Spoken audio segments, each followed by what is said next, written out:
All right, it looks like we are live once again. Welcome back to another episode of the Manny Wolfe Show, formerly the Quarantine All Stars Masterclass. Today, my guest is RORY RAMSDEN, who is going to be helping you to fix your story that, God, it just isn't that good, but it's not your fault. And because I care about you, I brought RORY on to help you fix your story. How are you, man? I'm well. It's good to see you again, Manny. We had a great chat in the tribe the other day about your question mark story model, which really knocked my socks off, I can say. It's it's a little deeper than people expect. Yeah, it is indeed. And in fact, that's a good place to start. I mean, the art of telling a story is really to well, there are 3 or 4 things to do it strategically on your on Facebook or LinkedIn or wherever. To do it strategically, you have to know 4 things really, really clearly. One is, and these are the basics. You've got to know who your ideal client is in really very almost better than they know themselves. You've got to know what you bring to the table as well. Yeah. And you've got to really have a very well-defined offer, so you know what your if you like, your story is all about ultimately. And you've really got to know where to find your audience, so you're actually able to talk to the right people at the right time and deliver the right message. So that really is the simple piece of the program, or of actually telling a powerful story. But there are, if you like, 5, I think, really 5 important pieces to really taking it down another level and preparing to tell a story. Okay, hold on. We gotta go. You just said those first 4 were easy. They were the easy part. Well, I those are the prerequisites for a powerful story. Right. If you don't know who your ideal client is, and you don't know what's going on inside their heads, and you don't know the story that they are telling themselves, and the emotional impact that it is having on them, then you're lost pretty well straight away. And so many people really don't know that. Well, that's my point exactly. I think that we could start by saying the reason why most people's stories don't create the impact and the sales and what they want it to create is because you don't even know the answers to these questions. Yeah. And that is a serious problem. That is a serious problem. It's like walking into a bar and asking for a whiskey, rather than walking into a bar and saying, I want a 25-year-old single malt Scotch whiskey made by Bowman or whoever it is. Right.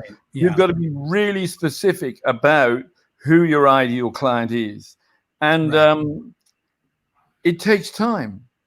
It takes time. Finding your ideal client is, people think that, okay, you do some research. You go to Amazon, you go to Quora, or you go to Google Trends, you look at all this, and you do some research in groups, you listen about, and you think the job's done. Wrong. That is barely 25%, or no, barely 50% of the work. Well, and I think that most people don't even do that. Here's the ugly truth about all things marketing related, as far as I can see. Nobody knows how to, or wants to, or is willing to get into this stuff here. Right. And this is the important stuff. This is Without the stuff. this, you're dead in the water. Yeah. I mean, it's absolutely seems to be true. You know, I mean, I did it. Actually, I made a post on my newsfeed yesterday about this very subject. And it was a story about Nestle going into Japan to sell coffee. mm-hmm. And they did all the research they needed, focus groups, the whole works. And everybody loved coffee. So everybody got very excited. They geared up. They filled up warehouses full of coffee, and they started the advertising rolling. And what happened? Mm-hmm. Nothing at all, because the Japanese have always been and always will be emotionally tied to their tea. And tea is what they've grown up with. So they got some very high-powered French guy, actually, to help them out. And he suggested, he was a psychologist, he said to them very simply, start selling coffee candy. So kids grow up emotionally attached to the taste of coffee. They'll grow from eating candy to drinking lattes to, move on to really have coffee as part of their lives. And it took them 40 years, but they broke into Japan. Jeez. I think that's a really kind of a profound object lesson, right? Yeah. Not only in the insight it took, but in you watching won't have to spend 40 years, but you got to spend some time. Yeah, and actually, you spend your time and you do your research. You understand who you think your ideal client is. You form your hypothesis, and then you have your offer. And until your offer is beginning to convert and is converting, and people are paying good money for it, for what your service, your product or service, only then do you know that you are actually beginning to narrow down your market. I was talking to somebody yesterday. They'd spent 2 years, and only now have they really, in the last 3 months, have they really started to really niche down into a very particular specialized area, and really able to have a high ticket offer, and which converts well. So it's a long journey. Everybody thinks you can jump on the internet and be sitting in Acapulco next week with a caipirinha and a Ferrari parked outside, but it's not like that. Yeah, I don't think, other than the delivery mechanism, anything has changed profoundly about direct response. Nothing. Nothing. It's the same fundamentals that Ogilvy preached. It's the same fundamentals. Yeah, absolutely. And David Ogilvy, just speaking of David Ogilvy there for a second, David Ogilvy said, that he must be the only creative genius who started life in the research department. Yeah, well, and look. And that's just what we've been talking about. Yeah. And he is and will be considered the top for a long, long time. Exactly. And so, I mean, he wrote the ad for Rolls-Royce. You can't, we're at 60 miles an hour, all you can hear is the ticking of the clock. Yeah. And everybody thinks that was genius, that he thought of that tagline. He didn't. He was talking to somebody in the Rolls-Royce works who said that to him. Yeah. And so there's the object lesson in being able to say what's going on in the minds of the right of your client. Yeah. Exactly. The research, speaking to people in the work, speaking to people who bought Rolls Royces, speaking to people who sold Rolls Royces. It took time. And he wrote a one-page ad, an advertorial, and everybody thought he was a genius. Right. But actually what he'd done is distilled everything anyone had told him into a story that resonated. Yeah. So that's story takes time, can take time. But as we talked about in the tribe, it's a question of also referring to universal experiences that you have had that other people will relate to, because everybody says, or one particular marketer says, you've got to tell your origin story. Yeah. And actually, Manny, who cares about your origin story if it doesn't relate to me? Correct. As your client. That's absolutely. There's no point in just reeling off your origin story if it's got no relationship to who your ideal client is. When I see that, and it's many forms it shows up in, but that basic idea, I just feel like the guy who's being drowned out by the crowd, who is the guy who knows the right answer. It's just your origin story means precisely as much to me as your ability to make it connect to what I've been through in my life. Exactly. Otherwise, I don't give a rat's ass. Exactly. So when you see that guy standing in front of a McMansion, in front of leaning on a red car, right? Who gives a damn? Yeah. Yeah. I mean, it's so true. And even the argument that, that there is a cross section of the people, a demographic that'll respond to that. It's true, there are, but what people seem to miss in that argument is that it's connecting to them. Yeah. Right. Without the piece that connects, so you're showing you're self-absorbed. Yeah. Your message is one of just financial success. Being sort of highlighted, it's all that connects to one group of people. It does, but there's no talk about that part of it. But I think less and less, to be honest. I think people are now a lot more savvy than some marketers give credit to. Well, we can only hope. Well, I'm an optimist, always an optimist. Yeah, me too. Me too. I think that people are wising up, and that I don't move in those circles where you see those sorts of people. I believe that you have to be who you are. You have to turn up as you are.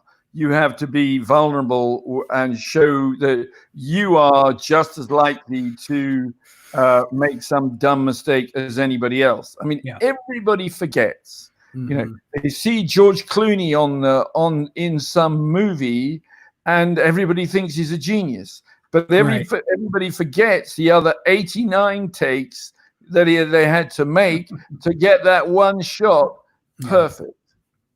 Yeah, absolutely. So let's assume now that we've weeded out everybody who doesn't do the research. Let's assume that's a big lump. That's a big lump. And we've only got an audience left at this point, hypothetically, who has done the research or is willing to do it.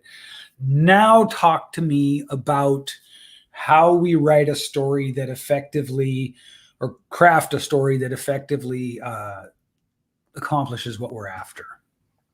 Okay, so first you need a headline and a lead that will grab somebody's attention, because your story might be a genius story, and it could well knock everybody's socks off.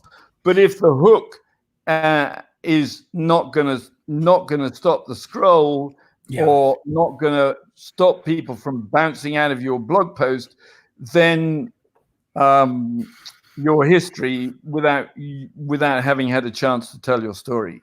So that is the number one thing, and that is if you like, you have to push someone's hot button, or rather punch someone's hot button hard enough for them to come out of their, it's a disruption to their normal life, that you're going to say, oh, wow, I've got to read that. And then so it's a big promise, a big claim. The next piece is the lead, or the explanation for that headline, so that people really begin to believe that there's some logic or reality behind the headline. So those two things are key. Your headline is to get people to read the lead, and the lead is there to get people to read the next or listen, if it's a video, to the next piece. Do you feel that headline formulas have any value? There are, there's a Sumo app and others that do headlines. They can give you, they can help you with ideas, but they will not give you a completed headline. Okay, yeah, that's good. I would agree with that. I almost think that there's copywriting, and it sounds like what we're doing here is we're moving to the place where copywriting and story intersect, which I'm very interested in.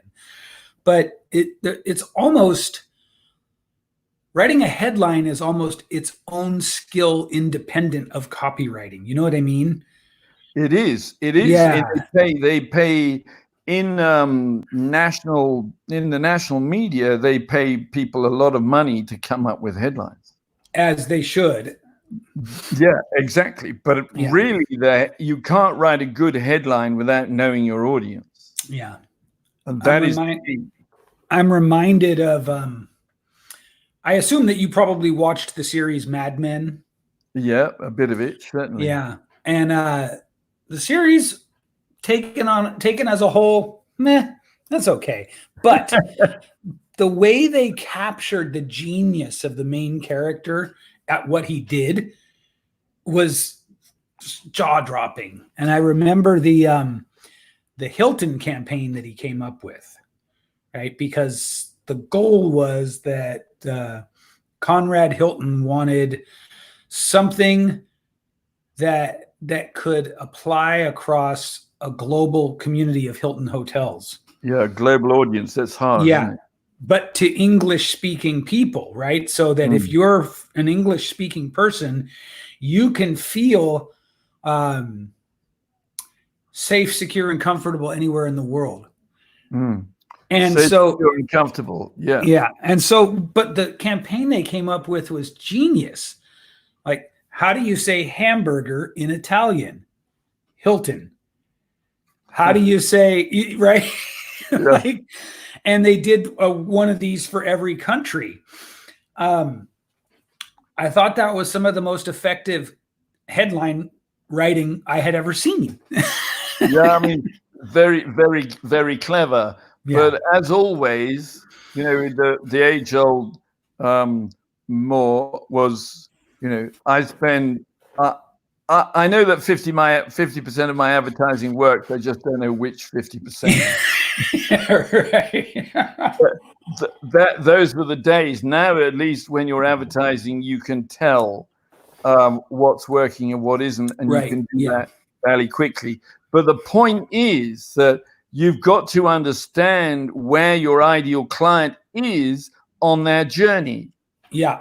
So if they are on Facebook, they are, they're not looking for what you're selling, that's for sure.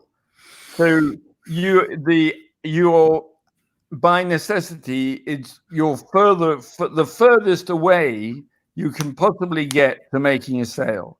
So that requires you to be indirect, and to be indirect, that means you can tell a really good story, hook them in, engage them, and bring them to a point where at least you have their attention, the most valuable thing they can give you.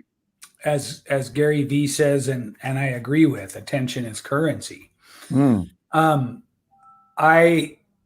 Have you heard the philosophy, the style, the approach, the strategy, that you want to be personality on your profile and perhaps your page? You can be brand in your group, like if you have a group, and then you do your selling in private. Exactly. I mean, marketing is all about getting someone's attention. Sales is all about you giving somebody, your prospective client, your attention. It's completely reversed. Interesting. Okay, so let's get back to it. So now we've done our research, because we are dutiful little marketers. And we've got our headline and we've got our lead. Exactly. So what comes next with our story? So the next piece for me is what I call empathy, or to put it in plain English, what we're talking about is the life that your prospect is leading right now. So that you are really able to express what is going, what does their life look like right now. And when you have understood what their life looks like, you can then, or you've expressed that, you can then start to lay out the impact of where the ripple effect of what this life is having on them. So in other words, the fact that they're working 365 days, 365, 24/7 means that they're missing out on their kids growing up. And their wife is annoyed that he spends no time at home, and that he's always working. And when he is at home, he's got his face in one of his screens, and he's never switched off. And this is could ultimately lead to a divorce. And so that's overly dramatic. But once you start laying out, expressing the challenges that the current life is showing, and then the impact and the ripple effect on their family and friends, then that people don't really care about you one little bit until you can prove that you are relevant. And they don't care about you. They only care about the problem that they've got, the challenge that they are facing. So if you can express that challenge in words that they would use, and you can express the pain and the ripple effect that life is having on them, when they're awake at 3 o'clock in the morning worrying, and you're able to literally step into their heads and express those same words, then they can say, wow, this guy or this person really understands me. And if he understands me, then maybe I should listen to him. And we know how to do this because we've done our research. Exactly. Exactly. And we've done more than that because just for instance, let's just imagine that what we're writing now is an ad. And we know that we should never write an ad or start advertising anywhere until we've tested our copy and our hypothesis organically. So we are actually in writing this ad, we're not just guessing at what is our prospective clients' life like now. We know because we've asked questions and we've listened to the answers, and we've done so over a period of time, and we've got the feedback because we've read the comments, be it in the group or on our newsfeed or wherever it may be. We've read the comments and we've used words that we've read in those comments, and we use those words in our ad. So, if you like, organic marketing is an essential, in my view, an essential part of the process of coming to a point where you can advertise on Facebook and you know that what you put out there is going to give you a return on ad spend. That's interesting too. I was talking to a guy named Miles Stutz the other day, whose whole focus is on organic marketing. And he told me that he spoke to the guys at Traffic and Funnels, Taylor Welsh and the other guy. And he said, I asked him point blank, how much of your income is generated from organic marketing? And they said 60%. 60%. These guys is a multi-million-dollar agency that everybody knows about, who teaches you how to run ads.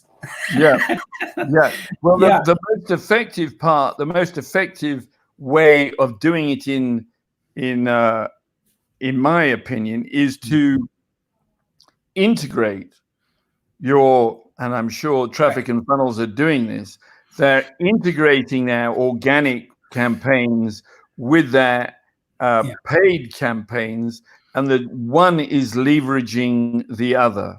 So so if we're now trying to step into the sort of the heart and mind of our ideal sort of target audience at the point where their biggest concern is front and center, how does storytelling affect that? Why can't we just talk about that directly? Why is it better to incorporate storytelling in those moments? Because actually, when we're telling a story, we are changing people's chemistry. When you watch a good movie, everybody in the theater is leaning forward at the same moment, or leaning back, or gasping at the same moment. It's the story that's moving the emotion. And if you move someone's emotion, you go to a place where you can inspire them to take action, and they will want to take that action, because story is going to be a lot more powerful, a lot more memorable than simply giving them a list of facts. Okay, pardon me. So now this is something I'm really interested in. Now we're sort of operating on the level of controlling or influencing, at least, the chemicals in their body. Is that right? Absolutely. And so it's something. I mean, emotion is something we all feel. And if we write something that has no conflict in it, be it an external conflict or an internal conflict, there will be no emotion. You can write a story you think is a great story, but if it's got no emotion in it and it doesn't move people's, and it doesn't change the chemistry in someone's body, however slightly, then it's not going to work. Yeah. So what are some tools or tips or ways that we can remember or hang our hats on for how to be more storyteller-like in these moments and less, I guess, expositional? Well, I mean, in the empathy part we've been talking about, when you are expressing the life of the individual as he is or she is now, you are really expressing, to start with, you are really expressing the conflicts that they face, this external conflicts that they feel are challenging them. That could be the IRS, or it could be the weighing machine lurking in the corner if they want to lose weight. Right. And then you are taking that external conflict and you are internalizing it, which inevitably happens, that when you see or you have an external conflict, you start telling yourself an internal story about it. And that's where the emotion starts to flow, because without conflict, there is no emotion. So a good story has, I'm preaching to the converted here, Manny, because I know that you know this so well, but a good story has both conflict and resolution. Of course. It has rising and falling. It rises to a peak and then falls away again. A simple 5-step framework is simply the empathy, rising action, climax, falling action, resolution. I mean, you can tell a story in 20 minutes. You can tell a story in 6 words. So it doesn't have to take a long time. I know you've written a book, and I know it took you a long time to write, because and you learned a lot in that process. Yeah. You don't, on Facebook or on social media, you can literally sit down and bang out a story once you've had the practice in 20, 25 minutes and move on to the next thing on your to-do list. It doesn't have to take an age. And it's better to write a story than it is to write some dull as ditch water. Yeah, no, I agree. One of the interesting things that just popped into my head about the canvas of social media that I don't think really exists in any other way to market or to tell stories is because of the immediacy of it and because of the fast-moving nature of it. You can actually think of all of your posts, all of your content, right, as part of what you might call one big personal brand story. And it's kind of cool because this means that different individual posts can fit and fill different requirements of the overall piece of storytelling. This is something I'm just sort of conceptually wrapping my head around. I interviewed a guy quite a while back into one of my groups, a guy named Kyrie Oliver, really young, really bright guy. And the way he put it was he thinks of every single piece of content as sort of a brushstroke in the masterpiece. Exactly. But you do, I mean, this I got from a coach of mine, Jonathan Heston, who is a really sharp marketer himself. And he talks about a lighthouse. Yeah. You are the lighthouse who shining your light over a stormy sea. And there is a process of getting those little fishing boats out there on the stormy sea to back to the safe harbor which you are protecting. Yeah. And so you can all these stories that you're putting out there fulfill a strategic role in themselves. Mm-hmm. And as you say, as a whole, they make up the sum of the parts, or what is it? The sum of the parts is greater than the whole, or the vice versa. Yeah. In other The whole words, is greater than the sum of the parts. Yeah. exactly. So to me, your marketing, your stories, everything have a body language. Nice. Yeah. People say in any face-to-face communication, 85% of what you say doesn't come out of your mouth. But in a way, when you're writing and people take the overall of your work on your newsfeed or on your blog or wherever it is, there is this body language that tells them something that you haven't written about. They get this feeling about you, and whether they like you and they trust you, or whether they see you as an authority. And all this is just comes to them by osmosis. Yeah, that's a really good point. And and I think something that we should pay attention to as people who work on social media.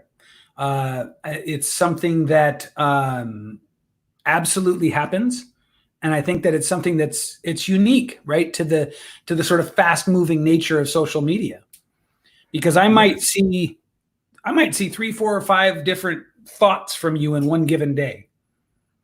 And they do. I love that you said that they sort of start to form this representation of who you are as a person above and beyond what it is you've said. Yeah, I mean, you've heard, you read between the lines. That's it. Yeah. And actually it's the body of your work gives people a much better impression of who you are than any one single piece will ever do. I mean, that's why writing personal stories that show you as a vulnerable human being is part of their overall picture. But also, I have I think 13 or 14 different types of stories, and then you have different lengths of story and different ways of expressing each story, so that it's a matrix of different stories told in different ways. And because once you've written a great story, then is the time to make the most of it, to use great quotes from it, etc., etc. As Gary Vee says, I think he says his team produced 32 different types of content from one original piece. Mm-hmm. Yeah. So, you don't have to be pushing yourself to generate new, brilliant, creative work every day. Right. Yeah. That's the sort of unique power of, again, the fast-moving nature of social media. Right. And there's another thing that Cialdini covered in Persuasion that is very, very potent, which is what we're focusing on, we tend to give more credence and value to. What you focus on expands.